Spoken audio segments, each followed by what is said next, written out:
FYI, this is all updates right here. So, I mean, we just got this thing. It's pretty much updated, but that's one of the things you want to do is make sure you update it. Because we're installing like 10 patches right now. So, all right. Well, let's wait for some updates to happen, and then we'll get back with you guys. Once the software is installed, you'll need to do functions. So then I'm gonna go back in this console here and see if we can go to download data. Click to start. So I'm gonna plug this thing back in, see what we get. Plug this guy in. You probably can see it from there. I'm gonna turn ignition on and then see what we see here. So what I'm gonna do is go tuning.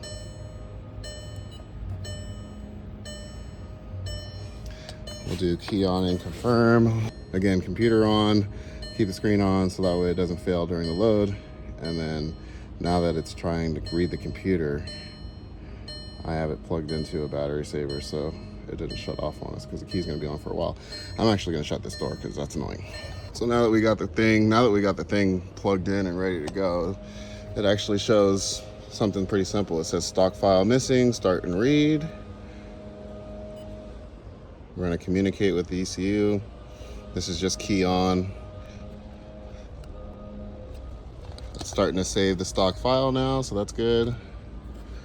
Sorry about the shake cam. All right, reading complete, switch ignition off and disconnect. That was pretty simple.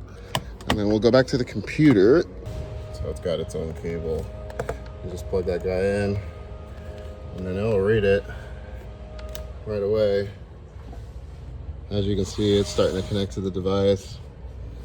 All right, now that the car file has been downloaded, it's got all the VIN information in it. I'm gonna go download the file. I already kind of made a tuning folder, so I'm just gonna save it under customer, whatever I can remember, you know what I mean? So this one is gonna be a Sportwagon. We'll save it, and then I'm gonna go refer back to my directions that they sent us. They send you like a nice little packet which has the download information for the console we were just using, and then all the troubleshooting tips. So then I'm gonna go ahead and send this information to the tuning department over there at Kerma. Actually, it's right here. So I'm gonna just write them an email with a new download, and then ask them for pretty please, since our customer's actually hanging out today, if they can expedite this. And then once I get the tune back, I'll kind of show you the process of uploading it. Well, I was prepared to basically do a day 2 on this video, but Charlie over at Kerma just emailed me back within, what, 10 minutes, 13 minutes with a new tune. So your mileage may vary, obviously, which we're obviously trying to shoot a video, so I tried to be as nice as I could. But the email process for this update on this tune, or their efficiency, is amazing. So I sent the patch over, which it automatically downloaded, and he sent me a new file which I need to download and add to the machine with more instructions. So I'm gonna go through all this and set the car back up on the battery tender, because again, I thought we were gonna be waiting a few hours for this tune. So I'm just gonna get the car prepared again, and then we'll finish up the upload process of it all.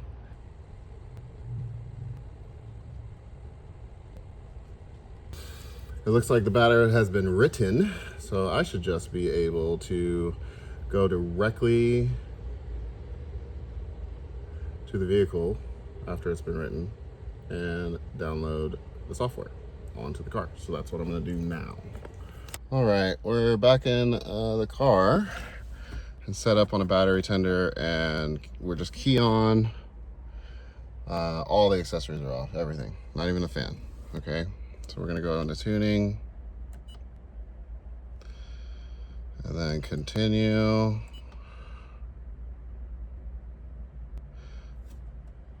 Okay, so we're gonna have to update the template file first. Great. So in the file that you get, or email that you get, there will be a template selection, and in your tuner console you will be able to update and select it. So I'm gonna go in where I downloaded this and select that template, because I wasn't able to update the actual tune until I did it. So I'm gonna start and confirm the upgrade.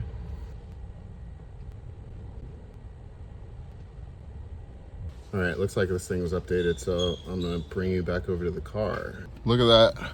It's I don't know if you can notice, but the tuning fascia of this thing is now different when I updated the logos and stuff. So I would suggest that you update your QPro logos too, because it's gonna stop you when you start to actually upload the file for the modified tune. But we're just going in here and we're gonna write the new file. And then it shows the original and the new modified one. So you're gonna select obviously the modified, unless you're trying to go back to stock. And then we're just gonna use the arrows. Just hopefully get you in here like this. Gonna use the arrows.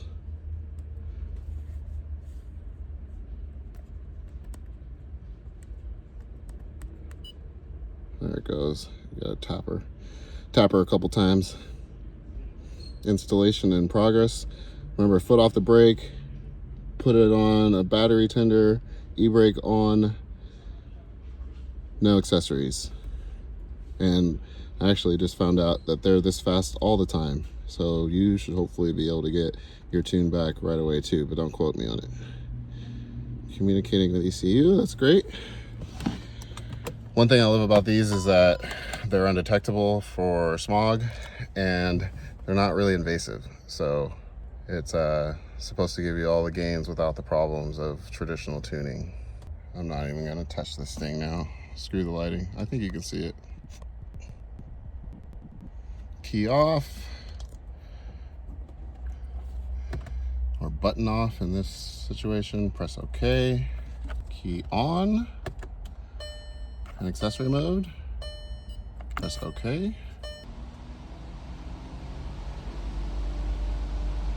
I don't know if you can hear the fans turning on, but it's definitely writing a new thing for the ECM. Writing complete. Switch ignition off and then on, and then disconnect. Looks like we should be tuned. That was pretty easy. So ignition off and then disconnect. I'll just press OK for shits and giggles. And we're done. We don't want to do too much to it yet. I still haven't even test drove it yet. But while I was talking to Chris, we ended up getting an intake horn to kind of smooth out all this air right here. They're actually on sale right now, so you should probably head over there and try to find one. So I'm gonna slam this in real fast. And then we're gonna do kind of like a breakdown, or a break-in test. I wanna see like how it feels, and I guess this is more seat of the pants for me, but I just want to make sure there's no drivability issues once everything's nice and warm. So let me get some of this apart and I'll get back to you. So these clips are notorious for break-in. If you know anything about these guys, so I never use this tab, it always breaks. So I'll just go from the bottom usually and try to scoop up the little tab that's here, and I'll just push that guy like that with a piece of a pick. So this will be your best friend if you've ever worked on a Volkswagen or a lot of the new vehicles. Same thing with this hose right here. I'm sure they had intentions that this was going to be able to come out easily, but it never does. So again, I'm just pulling it up and trying to give give myself the best chance of not breaking something and having to go to the parts store that I can get. These little guys are just vacuum lines right here. They just pull up. try to be proactive and pull some of this out of the way, because basically the objective here is to take that apart and this apart and then just pull it out. So that's loose, that's got room for activities. And then this sensor is connected here, and I don't have the best karma, so I'm gonna just go ahead and unplug that thing while I still can and not snap anything, because I got other things I want to do today. Let's see if I can scoop her out. Maybe not.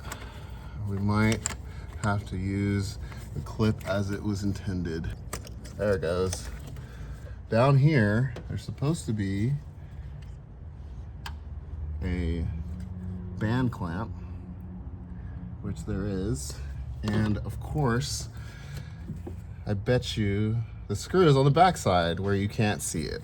So what I'm gonna do is take off this one first, so that way I can move the hose that way and then go on that side to take off the other screw. Let's see if that works. This is a great tool to have for these guys. It helps with these little rings.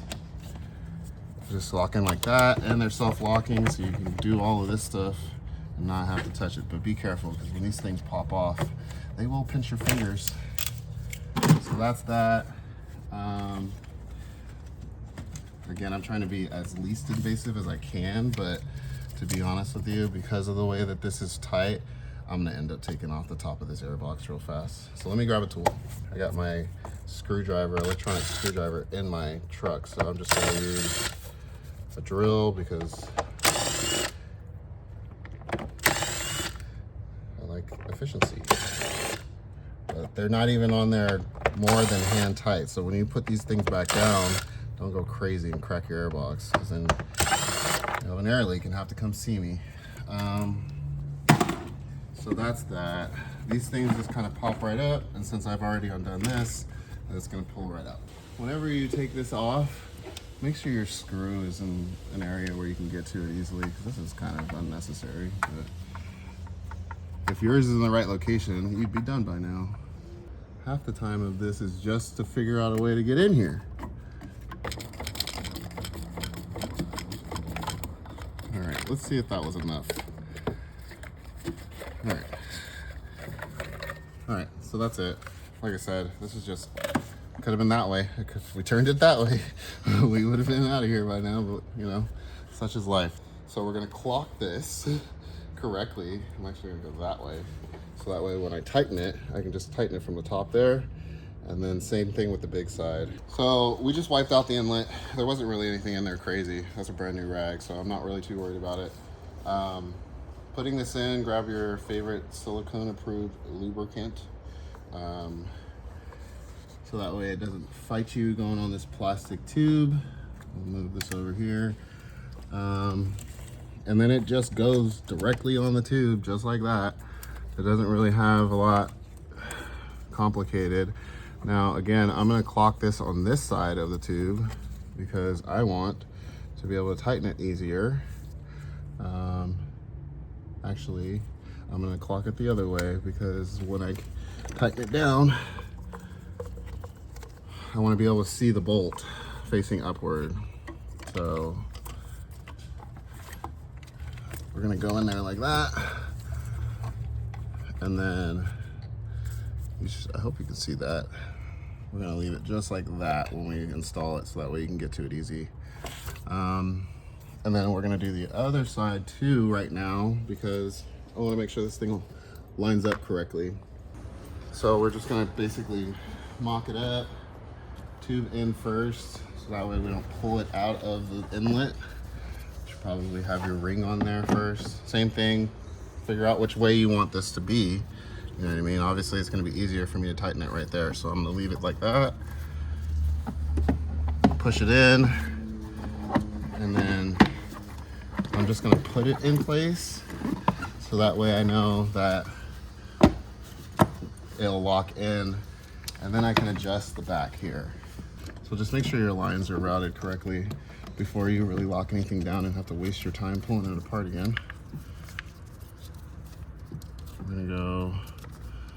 over.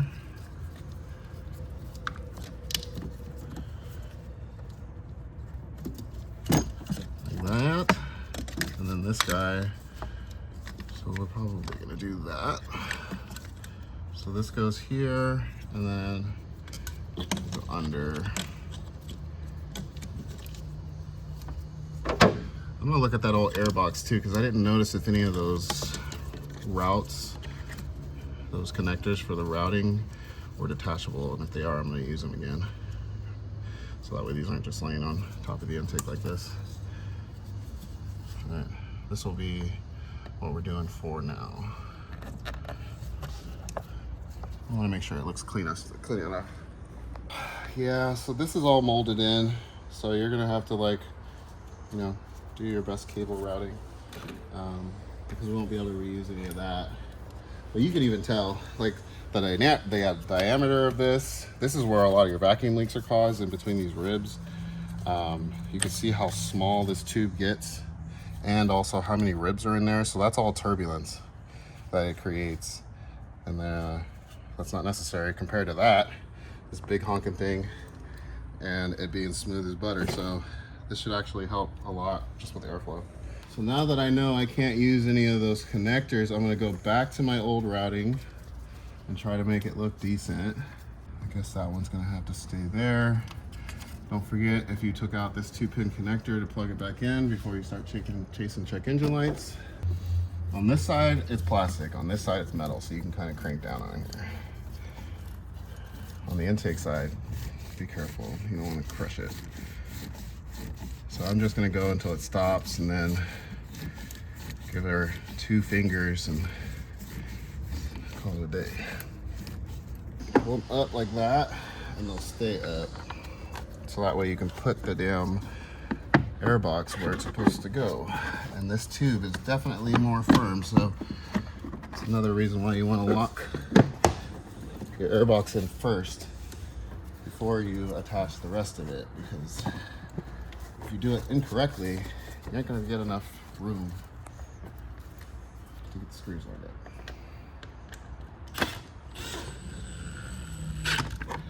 So I'm not using a bunch, I'm just going until it stops. Looks like one of these was already over tight.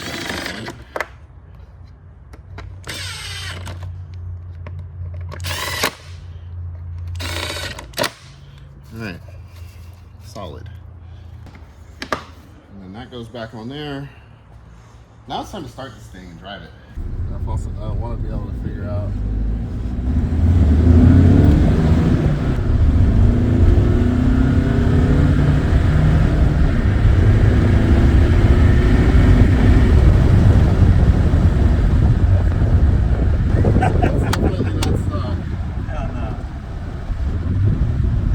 difference? Yeah. I mean, I'm not even driving. You're not even driving it, yeah. And I know you're not even pushing it hard either.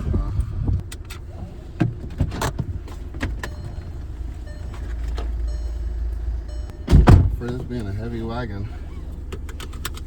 Yeah, we got 3 big dudes. And 3 big dudes in there. I didn't even think about it. Steel bike in the back. Anyway. Alright.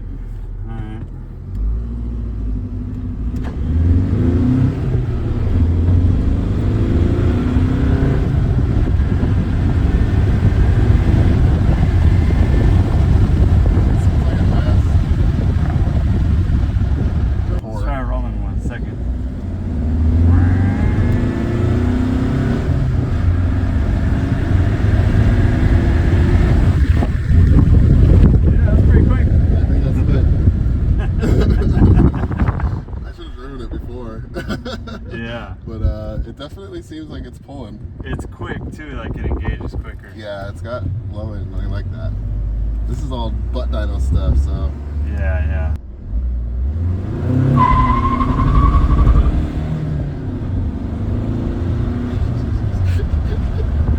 Just real quick in the wagon. Yeah, 3 deep in the wagon, see if it can still do burnouts. I know. Hell yeah.